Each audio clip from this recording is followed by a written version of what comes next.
ನಿಮ್ಮ ಜೀವನದಲ್ಲಿ ಯಾವಾಗಲಾದರೂ ನೀವೇ ಒಂದು ರೀತಿಯ ಹತಾಶೆಯನ್ನು ಹೊಂದಿದ್ದೀರಾ ಅಥವಾ ತುಂಬ ಪ್ರಯತ್ನಗಳನ್ನು ಮಾಡಿ ಸೋತೋಗ್ಬಿಟ್ಟಿದ್ದೀರಾ? ಎಷ್ಟೇ ಕಷ್ಟಪಟ್ಟರು, ಎಷ್ಟೇ ಪ್ರಯತ್ನ ಪಟ್ಟರು, ಯಾವುದೇ ರೀತಿಯಲ್ಲಿ ನೀವು ನಿಮ್ಮ ಎಫರ್ಟನ್ನು ಹಾಕಿದ್ರೂ ನೀವು ಅಂದುಕೊಂಡಂಥ ಕಾರ್ಯದಲ್ಲಿ ನೀವು ಸಫಲರಾಗ್ತಾ ಇಲ್ಲ, ಪದೇ ಪದೇ ವಿಘ್ನಗಳು ಬರ್ತಾ ಇದೆ, ವಿಫಲರಾಗ್ತಾ ಇದ್ದೀರಾ ಅಂತ ಅಂದರೆ ನೀವು ಶ್ರೀಕೃಷ್ಣನ ಈ 5 ಮಾತುಗಳನ್ನು ನೆನಪಿಸಿಕೊಳ್ಳಿ. ಯಾಕಂದರೆ ಶ್ರೀಕೃಷ್ಣನ ಮಾತುಗಳೇ ಅಂಥದ್ದು. ಸಂಘರ್ಷವು ಎಂಥವರಿಗೆ ಬರುತ್ತೆ ಅಂತ ಅಂದರೆ, ಯಾರಿಗೆ ಕಷ್ಟಗಳ ವಿರುದ್ಧ ಹೋರಾಡುವಂಥ ಕ್ಷಮತೆ ಇರುತ್ತೋ, ಧೈರ್ಯ ಸ್ಥೈರ್ಯ ಇರುತ್ತೋ ಅಂಥವರನ್ನೇ ಈ ಕಷ್ಟಗಳು ಅಥವಾ ಸಂಘರ್ಷಗಳು ಹುಡುಕಿಕೊಂಡು ಬರುತ್ತೆ. ಅದಕ್ಕೆ ನೀವು ಎದೆಗುಂದಬೇಡಿ. ನಿಮ್ಮನ್ನು ನೀವೇ ಯಾವಾಗಲೂ ಸೋತೆ ಅಂತ ಅಂದ್ಕೊಳ್ಬೇಡಿ. ಎಷ್ಟೇ ಕಷ್ಟ ಬಂದರೂ, ಎಷ್ಟೇ ಕಠಿಣ ಪರಿಸ್ಥಿತಿ ಇದ್ದರೂ ನಿಮ್ಮನ್ನು ನೀವು ಚೇರಪ್ ಮಾಡ್ಕೊಳ್ಳಿ, ನಿಮ್ಮನ್ನು ನೀವು ಸಂತೈಸಿಕೊಳ್ಳಿ. ಹೊರಗಿನ ಜನರಿಂದ ಸೋತಿರಬಹುದು, ಸುತ್ತಮುತ್ತಲಿನ ವಾತಾವರಣದಿಂದ ಸೋತಿರಬಹುದು, ನಿಮ್ಮವರಿಂದಲೇ ನೀವು ಸೋಲನ್ನು ಕಂಡಿರ್ಬೋದು. ಆದರೆ ನಿಮ್ಮನ್ನೇ ನೀವು ನಾನು ಸೋತು ಹೋಗ್ಬಿಟ್ಟೆ, ನನ್ನ ಹತ್ರ ಆಗೋದಿಲ್ಲ ಅಂತ ಕೈ ಚೆಲ್ಲಿ ಕೂತ್ಕೊಬೇಡಿ. ಯಾಕೆ ಯಾವಾಗಲೂ ಇನ್ನೊಬ್ಬರಿಗೆ ನಿಮ್ಮ ಜೀವನವನ್ನು ಹೋಲಿಕೆ ಮಾಡ್ಕೊತೀರಾ?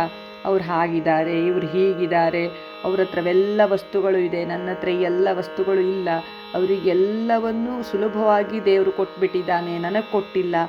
ಈ ರೀತಿಯ ಒಂದು ಟೈಮ್ ವೇಸ್ಟ್ ಮಾಡಿಕೊಂಡು ಬೇಡದೇ ಇರೋ ಚಿಂತನೆಗಳನ್ನು, ಆಲೋಚನೆಗಳನ್ನು, ಚಿಂತೆಗಳನ್ನು ಮಾಡಬೇಡಿ. ಯಾಕಂದರೆ ಯಾರಿಗೆ ಗೊತ್ತು, ಒಂದಿನ ನೀವು ಅವ್ರಿಗಿಂತಲೂ ಇನ್ನೂ ಉನ್ನತ ಸ್ಥಾನದಲ್ಲಿರ್ಬೋದು. ಈ ಕಷ್ಟಗಳನ್ನೆಲ್ಲ ಸಹಿಸಿ, ಇವುಗಳನ್ನೆಲ್ಲ ಮೆಟ್ಟಿ ನಿಂತು ನೀವು ನಿಮ್ಮ ಸಾಧನೆಯನ್ನು ಮಾಡಿದಾಗ ಅವ್ರಿಗಿಂತಲೂ ಮುಂದಿನ ಸಾಲಿನಲ್ಲಿ ನೀವಿರ್ಬೋದಲ್ವ. ಹಾಗಾಗಿ ಹಾಗೆ ಯಾಕೆ ಯೋಚಿಸ್ತೀರಾ? ಜೀವನದಲ್ಲಿ ಏನಾದರೊಂದನ್ನು ಸಾಧನೆ ಮಾಡಬೇಕು, ನಾನು ಕೂಡ ಎಲ್ಲರಂತೆ ಹೆಸರನ್ನು ಗಳಿಸಬೇಕು, ಒಳ್ಳೆಯ ಮಾರ್ಗದಲ್ಲಿ ಚೆನ್ನಾಗಿ ಮುಂದುವರಿಬೇಕು ಅನ್ನುವಂಥ ಒಂದು ಆಸಕ್ತಿ, ಇಚ್ಛೆ ಇದ್ದರೆ, ಆ ಸಾಧಿಸಬೇಕೆಂಬ ಛಲವಿದ್ದರೆ ಇನ್ನೊಬ್ಬರ ಮಾತಿಗೆ ಕಿವಿಗೊಡಬೇಡಿ.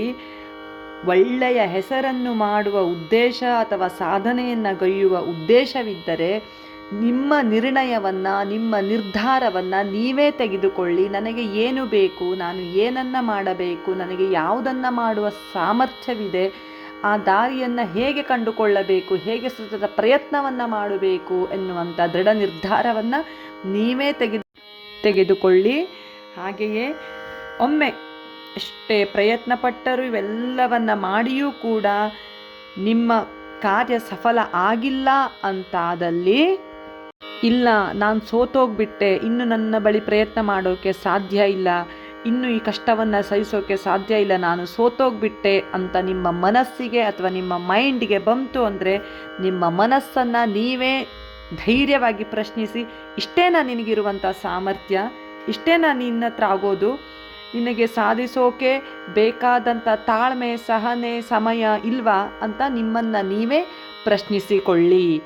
ಹಾಗಾಗಿ ಈ ಯುಗಾದಿಯು ನಿಮ್ಮ ಆಲಸ್ಯವನ್ನು, ಭಯವನ್ನು, ನಾಳೆ ಮಾಡಬಹುದು ಇವತ್ತು ಬೇಡ ಅನ್ನುವಂಥ ನಿಮ್ಮ ಅಲಕ್ಷ್ಯವನ್ನು, ಹಾಗೆ ಎಲ್ಲ ನೆಗೆಟಿವಿಟಿಗಳನ್ನು ಪರಾಭವಗೊಳಿಸಿ ಒಳ್ಳೆಯ ಗುರಿಯತ್ತ, ಒಳ್ಳೆಯ ಜೀವನದತ್ತ, ಒಳ್ಳೆಯ ಸಾಧನೆಯತ್ತ ನಿಮ್ಮನ್ನು ಈ ಪರಾಭವ ಸಂವತ್ಸರವು, ಈ ಆರಂಭವು, ಯುಗಾದಿಯ ಆರಂಭವು ನಿಮ್ಮನ್ನು ಕರೆದುಕೊಂಡು ಹೋಗಲಿ ಅಂತ ಹೇಳೋಕ್ಕೆ ಇಷ್ಟಪಡ್ತೀನಿ. ಇದಕ್ಕೆ ನೀವೇನಂತೀರಾ?